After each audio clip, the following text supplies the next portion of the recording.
Hi, I'm Phyllis from southernfrugal.com.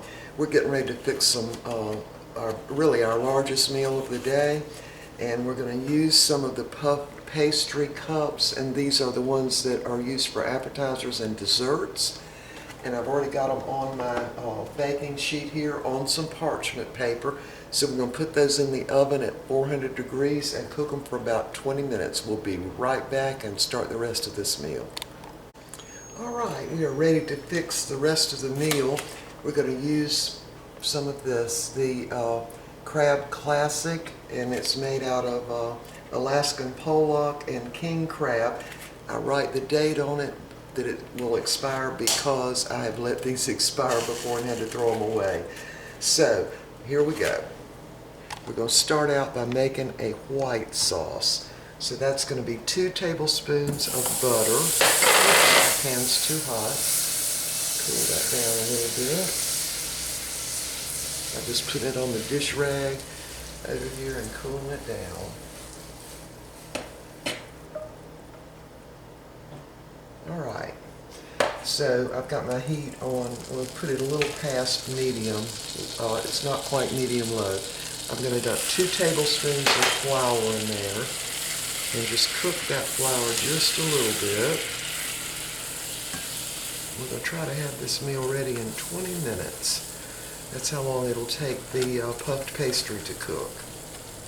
And the Crab Classic is already cooked. Alright, so we've got 1 cup of whole milk. I'm just going to dump that right in.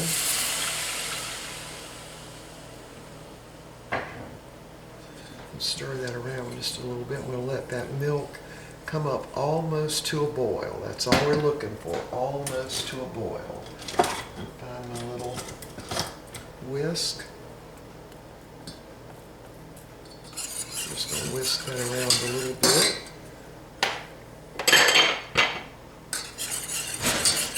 Alright, now what we're going to do is, while that's heating up, I'm going to sprinkle in a little bit of dill weed, just because that's my favorite. And I'm going to put just a teeny bit of salt, not much. And I'm going to put a ½ teaspoon of Old Bay seasoning, which goes really, really well with any kind of seafood. Just going to go ahead and put that in. Just keep stirring that a little bit. And remember, we don't want it to come completely to a boil. We just want it to thicken up. So I'm going to go ahead and open this up now. That's why I keep my scissors in here.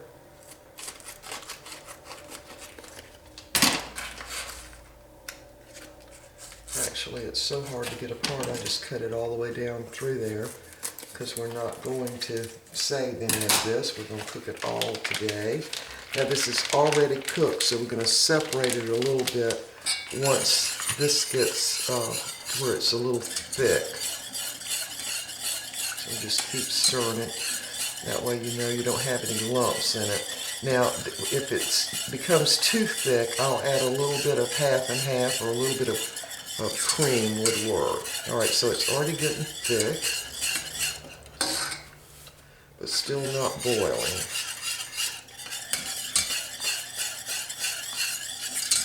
So this is just a typical white sauce is all this is. So we're going to add 1 cup of, now in my case this is sharp cheddar cheese, but any kind of shredded cheese would work that you like. I just happen to like the sharp.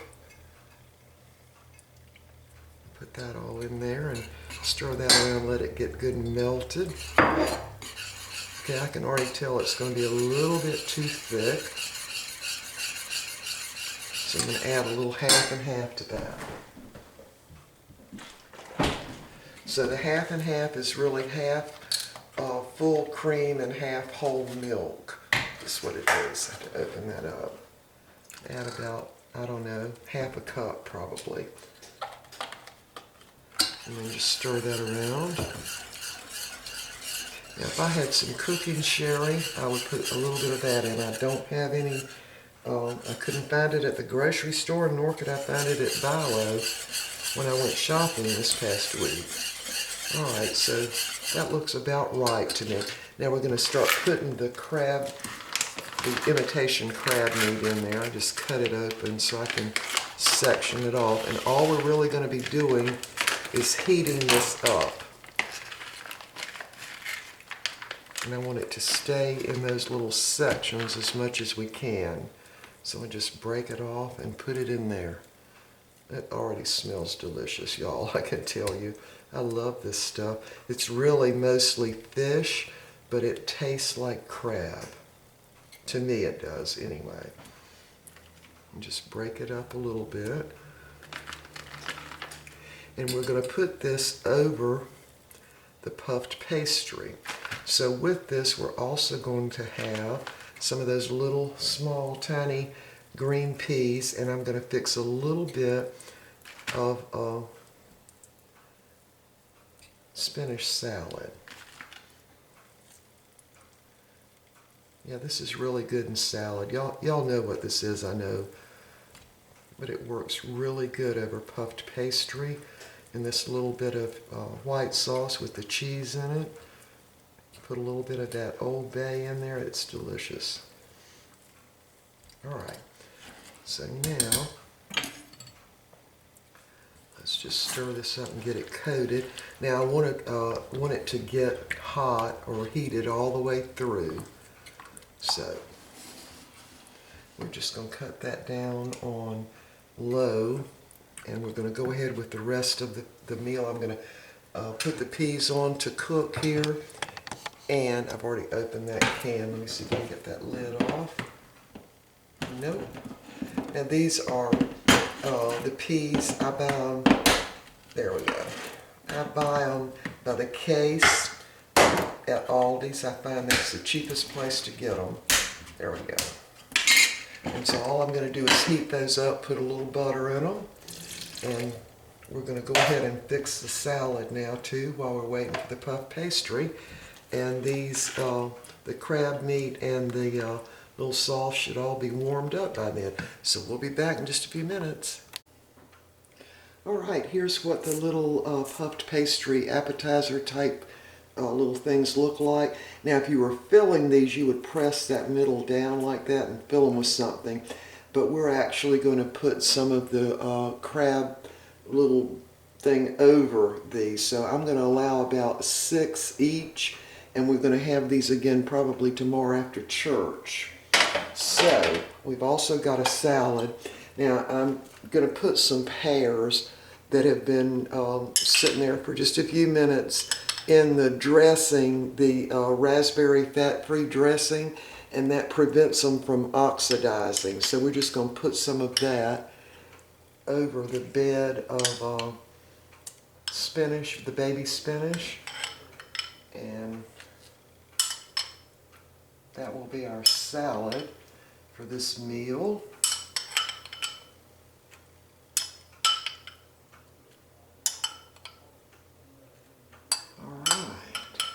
Yeah, we love this dressing, the raspberry dressing. It is so, so good. It's the fat-free kind.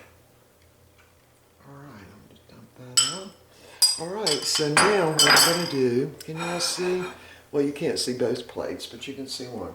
So I'm just going to put 6 of these right down in the plate. There'll be 24 in the packet. Yeah, I couldn't find the regular puff pastry because what I usually do is just cut it in squares. We'll arrange that over there like that.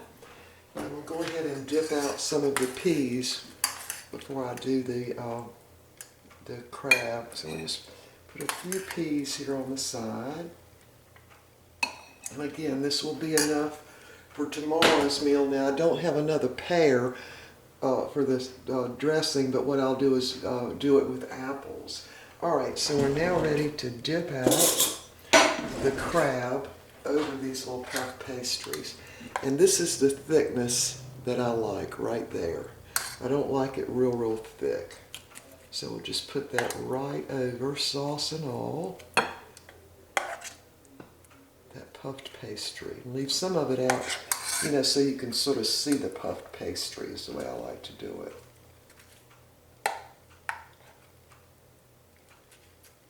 So this would easily serve 4 people.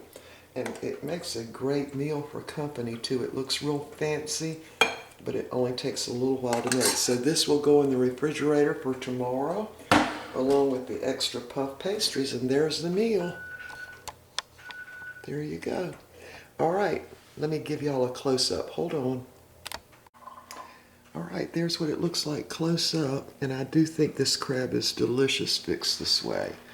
There's my plate along with the salad and the little small peas. And of course we've got our iced tea. All right, we will see y'all next time.